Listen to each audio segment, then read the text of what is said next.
today's video I'm going to be telling you how it was like to live in Portugal as an international student.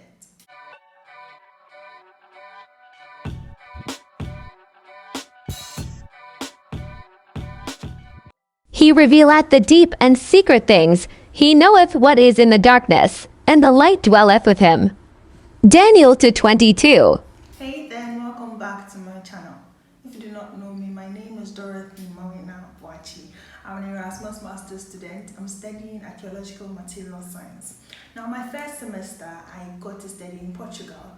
And so today's video, I'm going to be telling you what it was like to study and live in Portugal as an international student. So without wasting much time, let's just go straight into the video. So I'm going to be starting with the cost of accommodation. So the first thing you actually need to be able to live comfortably is to get accommodation. For me, I did not find accommodation before I got to Portugal and before I got to Évora, and so what I had to do was to book for a temporary stay in a hostel that was in the city, and with that I was searching for accommodation. Of course, I'll do a full video on how to actually get accommodation, how to find accommodation when you are moving in as an international student. But you should take note that accommodation in Évora, I say Évora because that's where I stayed. I do not want to speak for the entire Portugal, but the prices may be in the same range for most cities in Portugal. So 250 to 300 euros or 200 to 300 euros. I have classmates who actually got accommodation for 210 euros or 220 euros. That is why I'm giving the range from 200 euros to 300 euros. So that you should take note of.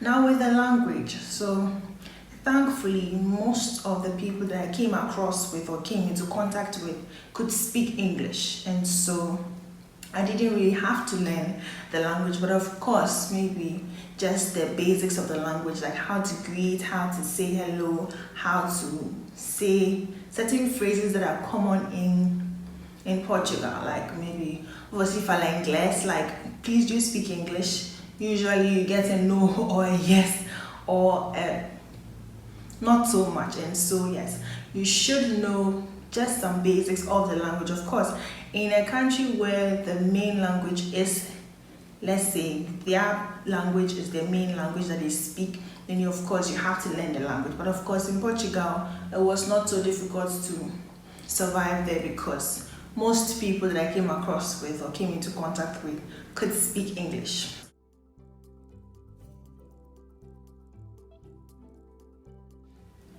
Now, I'll be talking about the food. So in Portugal or in Évora, per my experience, they really love pork. Goodness. And for me, I'm not really a huge fan of pork, and so it was a little difficult to actually eat out because sometimes the meals all have some elements of pork. So I have to like maybe eat a salad or something, ask for a salad to be brought or something. So yes, that was a challenge for me. And of course, cheese, wine, and a normal thing in Europe. But then I really loved their pastries. So their croissants, the chocolate scented croissants, and they have this, I forgot the name, pasta de Natal. I hope I've not butchered the name, but yes, I really loved their pastries, and so if you're a pastry lover like me, you're gonna love to stay in Portugal. Another thing about their food or their eating is that they have very late lunch and dinners, and so if you expect to have an early dinner, you would not get any restaurant that is open before 8. Yes, before 8. You not get, if you want to have your dinner around 6. Oh no, it's too early. It's too early, so you have to find something to sustain yourself or cook in your house. But if you want to eat out, then you have to wait till it's dinner time. I think it's usually from 8 to 11 8 to 10. I'm not so sure. I was mostly cooking at home, and so was once in a while that I actually went out, and of course go like quite late, so I never actually get to a point where the restaurants are not open to serve an early dinner.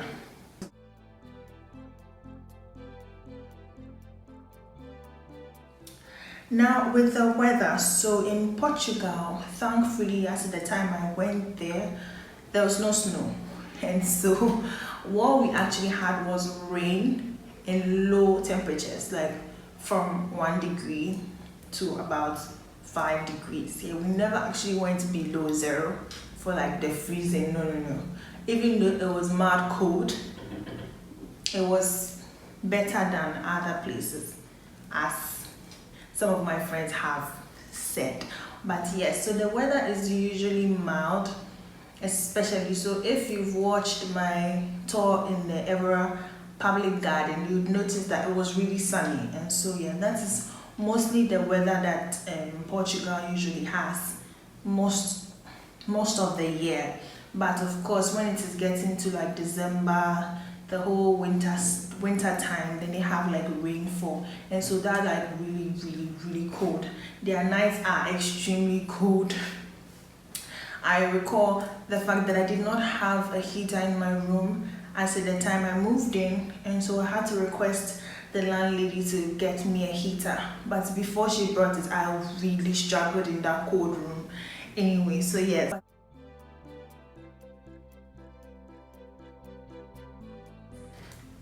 So now I'll be talking about transportation. So of course they have the buses and then the trains, the taxis, Ubers and all of that.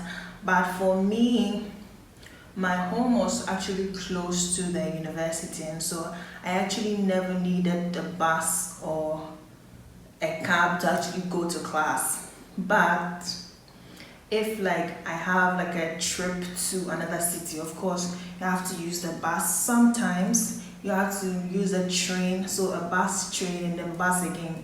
When you're going to like really far places in Portugal, you need to have all of that. So yes, that covers it for transportation.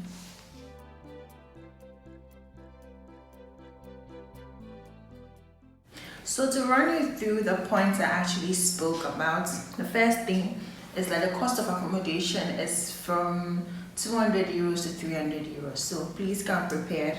The language, thankfully in Portugal, most people could speak English, and so I did not have a situation where my lack of Portuguese was like going to put me in a lot of trouble. Thankfully, there was almost always somebody around who could speak English. And in the cases where they can't speak English, I just use my translator on my phone and I just give it to them, and then yes, they can read it, and then sometimes if you record an audio or translate it. That was how I was communicating in like extremely rare occasions, but then it was an option for me. So with the food, as I said, pork, cheese, wine, if you love those things, then you are very welcome in the whole Portuguese lifestyle system. And of course, their pastries, you should try their pastries when you come around. Like, they are so mouth-watering and delicious. Also, another point is that their lunch is really late, their dinner is really late. And yes, they really take their lunchtime is a serious business. Nobody's joking with lunch. When it's lunchtime, it's lunchtime. So even if you go to the bank, sometimes when you go to the bank, the tellers are like, it's lunchtime, come back in like an hour, 30 minutes, or an hour, 30 minutes. Yes, so lunch is like a serious thing in Portugal. And yes, as I said, the time they eat is like quite late, and so come prepared. Then with the transportation, there's the bus, there's the train, there's taxis, there's Ubers, and so if you have to like use one of these vehicles to like go around town, they are available. And of course, as students, you get some discounts, and so that makes your life easier. The weather I said is quite mild. It's not as cold as, or was not as cold as like what my colleagues actually said or what I was expecting, even though it was really cold to a point that I felt like my fingers were going to fall off. But I can imagine for like my colleagues that went to places that actually had snow, it would be mad cold. And so yes, so that's all that I have for you. I hope this video is helpful, and thank you so much for watching the video to this point. Please leave a like, leave a comment, and share this video. Also, please subscribe to the channel because it really helps me a lot. Thank you so much, and I'll see you in my next video. Goodbye.